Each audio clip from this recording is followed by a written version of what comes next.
Bien, pues buenos días.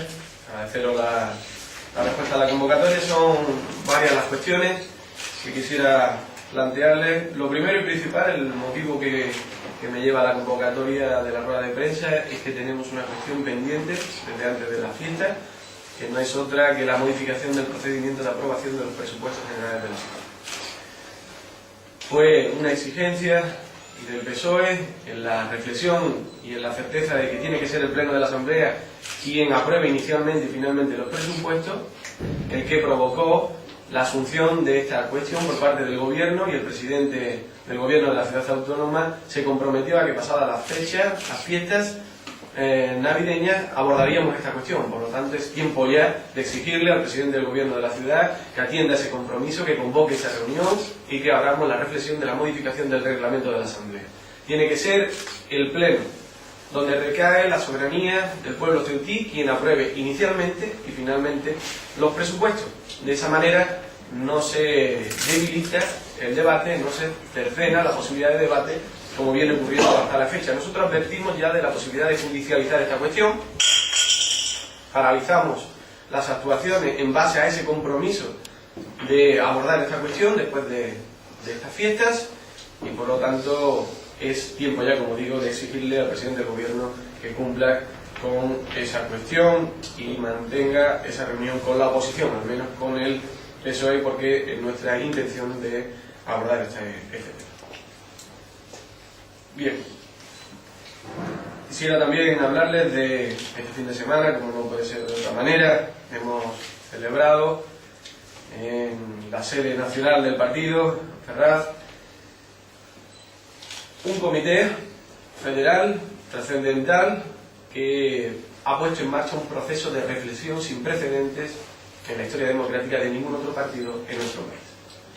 La vocación con la que afronta esta nueva etapa de reflexión los socialistas, con la que la afrontamos los socialistas, es la de, incluso me atrevería a decir, reinventarnos, adaptarnos a la sociedad, a la realidad de la sociedad española. Son muchas las cuestiones que tenemos que plantearnos internamente, que tenemos que plantearnos también a la hora de cómo atender esa sensibilidad social y ciudadana para con la política y los partidos políticos, y por lo tanto se abre un proceso, como he dicho antes, sin precedentes de reflexión que va a durar 9 meses.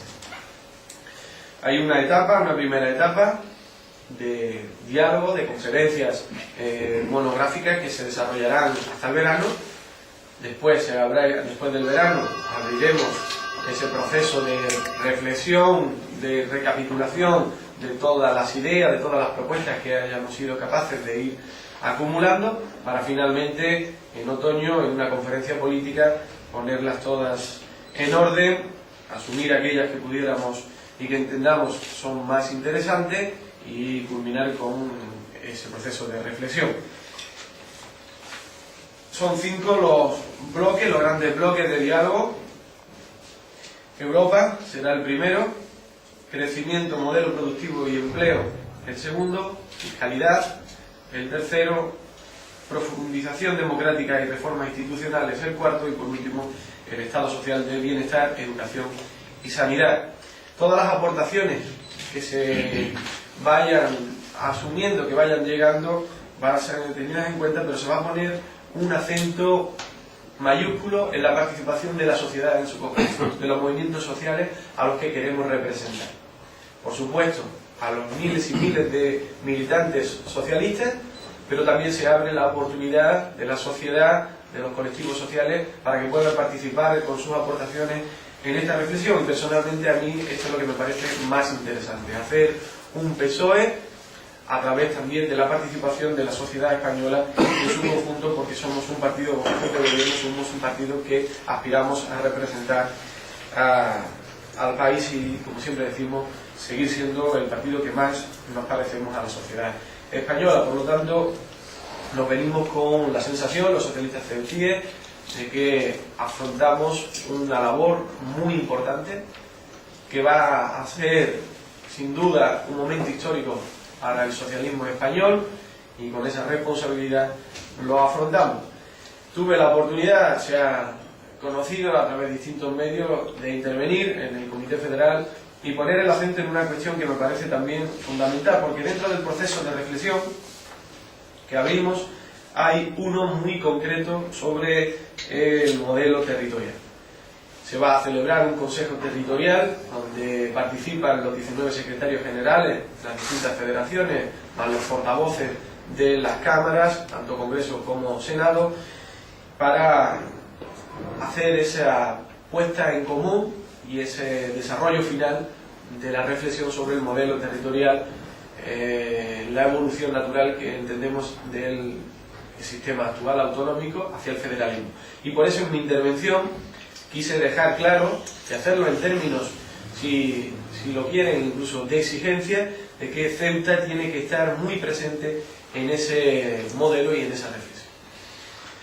Creo que tenemos una oportunidad, es un debate teórico, es un debate de análisis, de hacer una propuesta de modelo territorial basado en el federalismo, pero tenemos una oportunidad, Ceuta, una oportunidad cierta de partir desde cero en esa reflexión y por lo tanto ir acompañando todo el proceso para en un momento, en un plano de igualdad con el resto del territorio, desarrollar todo nuestro encaje en ese nuevo modelo que queremos teóricamente desarrollar los socialistas. Y yo digo una cosa, esta es una cuestión, como digo, de análisis interno del partido, de oferta de un proceso de modernización del territorio, del modelo, pero si los socialistas queremos, esto va a salir. Si el PSOE a nivel nacional quiere trabajar para que España vaya paulatinamente tendiendo hacia un modelo federal, esto va a ocurrir. Porque ha sido así a lo largo de la historia. Siempre que los socialistas hemos trabajado en los grandes cambios, las grandes reformas de este país, han ocurrido. Y esta vez ocurrirá de la misma manera. Obviamente tendremos que contar con el partido que ahora mismo tiene el gobierno, y cuando no lo tenga el partido mayoritario en oposición, el Partido Popular, pero estoy convencido de que vamos a ser capaces de hacer esa evolución del modelo territorial para que todos podamos sentirnos más cómodos en el país donde vivimos. Esta es, en definitiva, también parte de la cuestión, y otra muy fundamental, la fiscalización. Son cuestiones que se plantean y por eso Ceuta tiene una oportunidad histórica también en estos momentos. Me parecía necesario y obligatorio, así lo dije, desde mi responsabilidad como secretario general del PSOE en Ceuta, hacerlo ver en el Comité Federal de mi partido, sobre todo de cara a ese Consejo Territorial que celebraremos para definir las líneas de ese nuevo modelo territorial. Bien, y estas dos cuestiones, una, obviamente, la de la exigencia al gobierno de cumplir con la palabra, de poner en marcha esa modificación del reglamento de la Asamblea para la aprobación de los presupuestos, y lo que ha acontecido este fin de semana, le acompaña dos cuestiones que me parecen también que no deben permanecer en la inactividad mediática, porque en la política seguimos trabajando. Una es referente a paradores. Esta mañana he vuelto a mantener una comunicación con el entorno de parador de nuestra ciudad para ir manteniendo ese contacto continuo y saber cómo se van produciendo los acontecimientos de las modificaciones. Ahora mismo lo que sí se ha conseguido, y por eso me felicito ante la labor que ha desarrollado el Comité de Empresa y los sindicatos a nivel nacional para intentar encorsetar esa intención del gobierno de privatización de los paradores, se ha conseguido, al menos en nuestra ciudad, que de momento no se cierre el comedor, se garantizan los banquetes que estaban previstos y también el servicio atendiendo a la demanda. Se va a hacer una actualización del servicio que se presta y se va a intentar acomodar a la demanda que se tiene en este momento, pero sobre todo, y lo más importante, creo también, una parte es que se garanticen los banquetes. Todavía no está claro cómo va a quedar la cuestión del empleo. Hasta el día 16 de este mes hay de plazo para que quienes quieran acogerse o adherirse a las bajas voluntarias motivadas puedan hacerlo. Aquellos trabajadores que quieran hacer una baja voluntaria pueden acogerse a ese plan que le ofrece la empresa, pero hasta marzo no va a ponerse en marcha el ERE y por lo tanto la exigencia tiene que mantenerse el PSOE de Ceuta sigue muy pendiente de esta cuestión y sigue exigiendo al gobierno de la ciudad autónoma y a los parlamentarios nacionales del Partido Popular en nuestra ciudad que sigan presionando para que el ERE no afecte a ningún otro puesto de trabajo en nuestra ciudad. Que los trabajadores que quieran adherirse a esa baja voluntaria antes del día 16 puedan hacerlo, pero que sea todo lo que toque en materia de empleo en el Parador en nuestra ciudad. Que no afecte el ERE a ningún puesto de trabajo más. Esa es la exigencia que hace el PSOE en nuestra ciudad. No sabemos cómo va a quedar todavía la cuestión, por eso tenemos que seguir dando la batalla. El PSOE va a seguir dando la batalla, va a seguir estando del lado de paradores, va a seguir estando del lado del empleo en nuestra ciudad. Y por último, una cuestión que me sigue preocupando, que no es otra que la reforma y la reorganización pretendida del gobierno de la ciudad de las empresas municipales. Y esto lo concateno con la reforma de la ley local que el gobierno a nivel nacional está poniendo sobre la mesa. Son dos cuestiones que nos afectan muy significativamente y de las que no tenemos suficiente información la oposición. No sabemos cómo va a quedar el empleo municipal de las empresas municipales ni la reorganización, pero sobre todo no sabemos y nos preocupa cómo nos va a afectar la ley local que pretende el gobierno nacional poner en marcha, porque esto, y ya lo avanzo, va a significar un detrimento en los servicios públicos que se prestan desde los ayuntamientos, y el nuestro también lo es. Y como va a significar ese detrimento, como va a significar esa merma en la calidad y en los servicios que se prestan, automáticamente va a aflorar la privatización de esos servicios. Y ya lo advertimos, el PSOE en Ceuta va a estar muy pendiente también para confrontar con todas sus capacidades con esta decisión, tanto a nivel nacional como a nivel local, si llega el caso de que empiece a ocurrir lo que nos tememos. El sábado tuve también esa posibilidad de mantener una reunión con el secretario de Política Municipal y Ciudades, también diputado adscrito Gaspar Cerría, para plantear esa duda que tenemos desde Ceuta, cómo nos afecta la reforma de la ley que quiere hacer el gobierno de la ley local. Nos afecta muy significativamente por esa condición doble que tenemos de ayuntamiento. Y por lo tanto, esto también tiene que ser una cuestión que se aborde, como digo, muchas de las cuestiones. La conversación con el gobierno tiene que empezar, el gobierno local, a mantenerse desde ya, porque veo cierta inactividad, veo una intención clara del gobierno de la ciudad autónoma del Partido Popular en nuestra ciudad de mantener un perfil bajo en estas cuestiones, de no ir pronunciándose, no ir acometiendo las exigencias que tiene que ir acometiendo para finalmente, cuando las cosas ocurran, pues esa política de hechos consumados, ¿no? Y tendremos que tragar con lo que el gobierno quiera y no estamos dispuestos a ello. Bien, pues estas son las cuestiones que yo le quería plantear. Si tienen alguna pregunta sobre la misma o cualquier otra cuestión. Quería preguntarle, por ejemplo, qué le ha parecido la nota que emitía ayer Caballas sobre el PSOE y sobre esa propuesta de modelo federal. Bien, la coalición Caballas, sus siglas bien podrían ser las de la crispación continua, ¿no? Las voces de coalición Caballas podrían ser las siglas de otro nombre que fuera el de la formación de crispación continua. Me parece que lo que han pretendido es salir a escena a través del trabajo que estamos desarrollando los socialistas, y por lo tanto no me merece mucho más la reflexión. Pero sí hay una cuestión importante que no voy a dejar pasar, y es esa alusión que ha hecho directamente de que los socialistas estamos en connivencia con Marruecos. Y no estoy dispuesto a permitírselo ni a Caballas ni a nadie nunca más. Ya está bien de tener que oír cómo estos señores atizan el discurso de los asustaviejas, cuando son ellos precisamente los que más tienen complejo en nuestra ciudad. Y lo demuestran con todas sus políticas día a día, con sus discursos día a día, y se aferran a esa cuestión de la comunidad autónoma para, como digo, intentar quitarse de encima el complejo que ellos mismos tienen. Porque tienen una necesidad permanente de reivindicarse en su apuesta por el nacionalismo español. Y a mí me parece que eso no tiene ningún interés. Pero no le permito a Caballas ni a nadie que vuelva a poner en duda el interés y la defensa del interés de esta ciudad que tenemos los socialistas, porque es, desde luego, totalmente falso.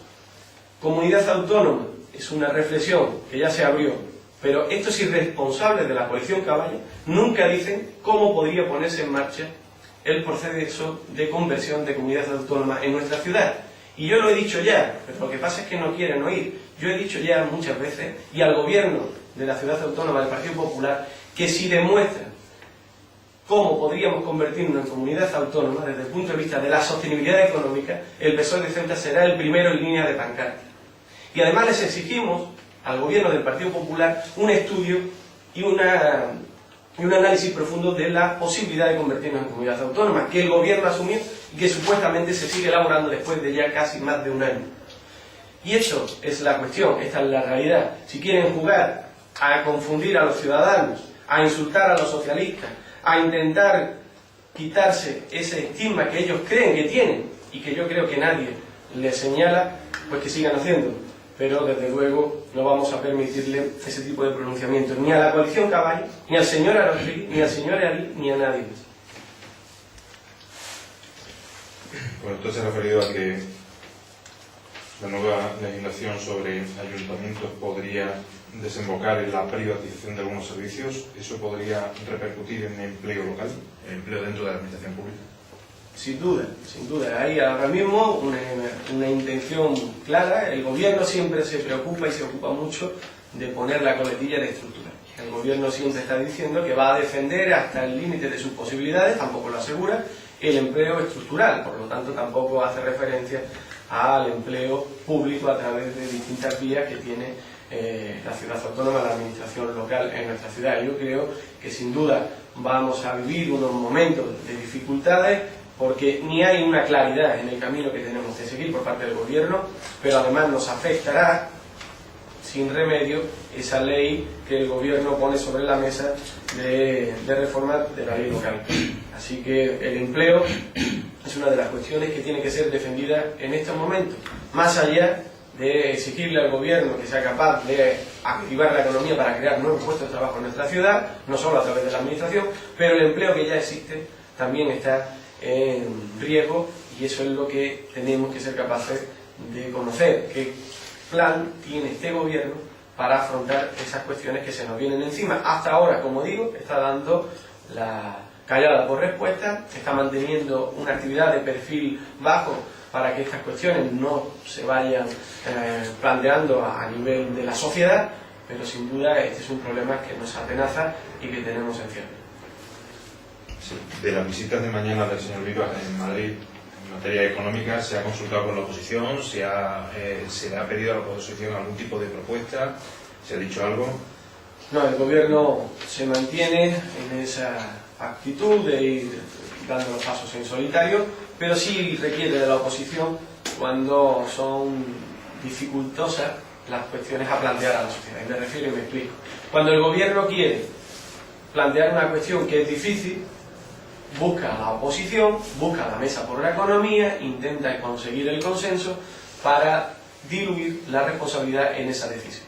Pero cuando la cuestión se trata de intentar dar solución a los problemas, de oír lo que la oposición tenemos que decir, que es mucho sobre las cuestiones que se están planteando, ahí no, y entonces pasan las cosas que están ocurriendo, que van a Madrid, hacen planteamientos que luego no conocemos en su letra pequeña y que tenemos que ir conociendo con el devenir de los acontecimientos. Es decir, las actuaciones de este gobierno las conocemos a posteriori y nos va dando la razón a posteriori cuando podíamos haber intentado darle solución de forma previa.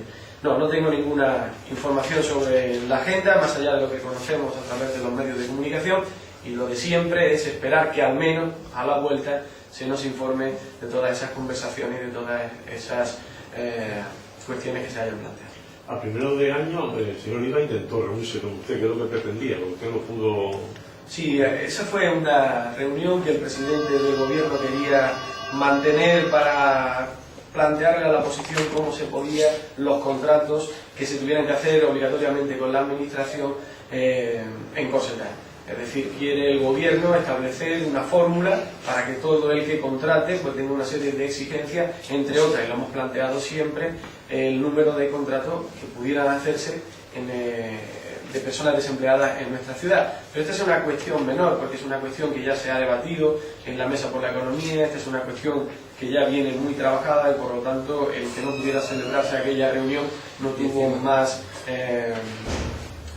repercusión que el que no nos viéramos físicamente, pero sobre esta cuestión hay una comunicación continua con el gobierno.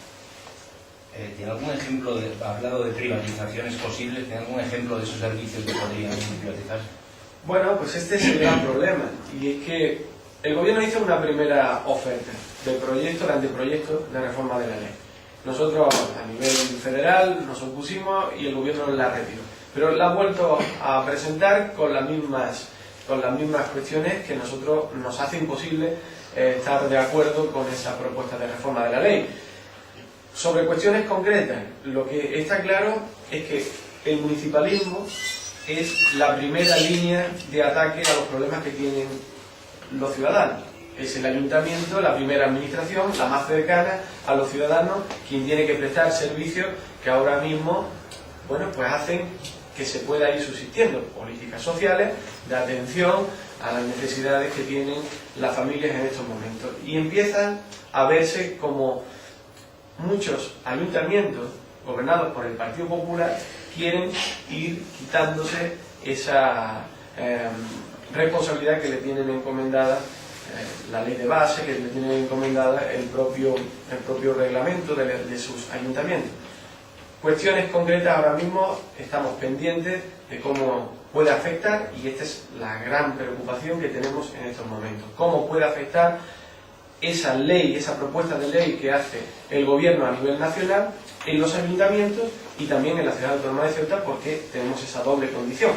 Pero no tenemos sino el aval también de que la propia Federación de Municipios y Provincias es la que está poniendo la alerta en la mesa, es la que está diciendo que esta ley les va a dejar en una situación de mucha más dificultad para poder atender esos servicios públicos que ahora mismo se atienden. El servicio público puede ser, desde el punto de vista desde el deportivo a lo social, pasando por lo cultural. Por lo tanto, todos estos servicios que ahora mismo configuran una amalgama de atención al ciudadano, estamos seguros que van a empezar a buscar la vía de la privatización. En nuestra ciudad ya sabemos cómo el Instituto Ceutí de Deportes atendía de forma directa, por ejemplo, la cuestión deportiva, y poco a poco se va privatizando. Son empresas privadas, en la mayoría de los casos foráneas, las que llegan a nuestra ciudad para prestar estos servicios. Los servicios de guardería que empiezan a prestarse de forma privada a través de empresas que llegan a nuestra ciudad. Servicios culturales que se prestaban de forma directa a través de la administración, que empiezan a ser atendidos de forma privada en nuestra ciudad. Y esto significa que los ciudadanos vamos a tener que empezar a pagar por todos estos servicios. Servicios que hasta ahora estábamos financiando con nuestros propios impuestos, ahora tendremos que hacer también un copago. Tendremos no solo que pagar impuestos para atender todas estas cuestiones, sino que luego a la empresa privada que gestione esos servicios tendremos que también empezar a pagar. Esto es lo que estamos vislumbrando en el horizonte y es lo que tendremos que ir viendo poco a poco. A mí lo que me gustaría es que el gobierno a nivel nacional se sentara con el PSOE con una voluntad cierta de llegar a un acuerdo y con la Federación de Municipios y Provincias para entre todos consensuar la reforma de la ley. No está ocurriendo en esa soberbia que el señor Rajoy mantiene y su gobierno también. Podría preguntarle también si puede aclarar si está pensando dejar algún cargo y de qué depende. Bueno, esta es una noticia que nos ha saltado a todos, ¿no?, a medios de comunicación y a mí en primera persona. Yo tengo claro una cuestión, y es que siempre lo dije, fuisteis los primeros testigos cuando hice esa declaración. En el momento que asumía la responsabilidad de atender mi condición de diputado, de secretario general, compaginada con mi labor profesional, sabía que la dificultad tendría que, como consecuencia, la exigencia de una revisión continua de mi capacidad para atender esa responsabilidad. Es decir, en el momento en el que perciba que puede haber un detrimento en mi atención a mis responsabilidades, principalmente a la responsabilidad que tengo para con la ciudad autónoma de Ceuta, y después, y en ese orden, para con mi partido, haré una reflexión sosegada en el seno de mi partido, con mis compañeros y mis compañeras de Ceuta, para tomar decisiones. Por lo tanto, siempre estoy en una actitud de revisión personal sobre mi trabajo, sobre mi labor. Eso significa que en estos momentos, como se había dicho, este fin de semana iba a anunciar un abandono de mis responsabilidades. No. Es un hecho cierto que tengo por responsabilidad que mantener esa actitud de ir revisando continuamente mi atención a mis responsabilidades para, en el caso en el que se viera que hay la más mínima merma en mi trabajo, pues tomar decisiones, pero siempre, y insisto en ello, no en Madrid, sino con mis compañeros y mis compañeras de Ceuta, en mi partido, con una reflexión tranquila, desde la serenidad y desde el interés general de Ceuta y del PSOE. Dicho esto, hay un proceso abierto de reflexión fundamental, histórico, que va a culminar en noviembre. Tenemos un Consejo Territorial después del verano sobre el modelo territorial en el que Ceuta se juega buena parte de ello en esa reflexión que tenemos que hacer los socialistas. Por lo tanto, estamos en un momento donde la responsabilidad tiene que primar a cualquier otra cuestión. Este tiempo, este plazo, es insalvable. Mi responsabilidad se tiene que mantener. Si finalizado ese plazo y esa responsabilidad tenemos que hacer otra vuelta de reflexión, la haremos, pero yo de alguna forma también esta información me ha servido para saber cuál es el alcance de la atención que suscita mi persona y mis decisiones, y agradezco a quienes han cogido el teléfono para preocuparse por esa información que salía en un medio de comunicación y para darme ánimos a continuar. Esto, bueno, pues ha sido una consecuencia de esa información que agradezco, pero sobre todo eso, a su pregunta de forma concreta. Yo estoy en un continuo proceso de revisión personal, y por lo tanto, mientras esté la cuestión de la responsabilidad por encima a la de mi apetencia, pues seguiremos en el marchamen, seguiremos en la lucha. Entonces, ¿a largo plazo tiene previsto continuar o presentarse a las siguientes elecciones o, como decimos, día a día? No, claro. Si no me entenderá que yo no me pueda ahora pronunciar. Primero por respeto al propio procedimiento interno del partido, si me voy a presentar o no, porque son mis compañeros y mis compañeras en un reglamento que tenemos que cumplir, quienes toman las decisiones de cuáles son y quiénes son los candidatos en las elecciones municipales. Por lo tanto, sobre esa cuestión no me puedo pronunciar. Sobre si mi intención es intentar concurrir en unas primarias a ser candidato nuevamente en mi partido, es muy largo todavía para poder hablar de eso. Creo que lo que tenemos que es trabajar día a día. Día a día, ir viendo cuáles son las cuestiones sobre las que podemos aportar soluciones en Ceuta, personalmente sobre mi capacidad que puedo poner al servicio de la ciudad, y en el caso de que vea que esa capacidad que estoy poniendo otros compañeros podrían ponerla mejor y de una manera más intensa, pues sin ningún problema tomar una decisión, insisto una vez más, en el seno de mi partido con mis compañeras y mis compañeras. No ocurriría exactamente nada porque el PSOE de Ceuta no es atacado. El PSOE de Ceuta tiene una organización ahora muy fortalecida, con una idea muy clara, que independientemente de quién estuviera al frente de la organización, el camino seguiría siendo el que se ha trazado, la labor que se viene desarrollando se seguiría haciendo exactamente igual. Por lo tanto, la seguridad de que Ceuta va a estar defendida desde el PSOE está garantizada, sea el secretario general José Antonio Carracao o no lo sea. Hablando de sus labores profesionales y políticas, durante las últimas semanas se ha rumoreado mucho con su incorporación a una naviera. No sé si podría confirmarlo o no, o aclarar qué hay ahí.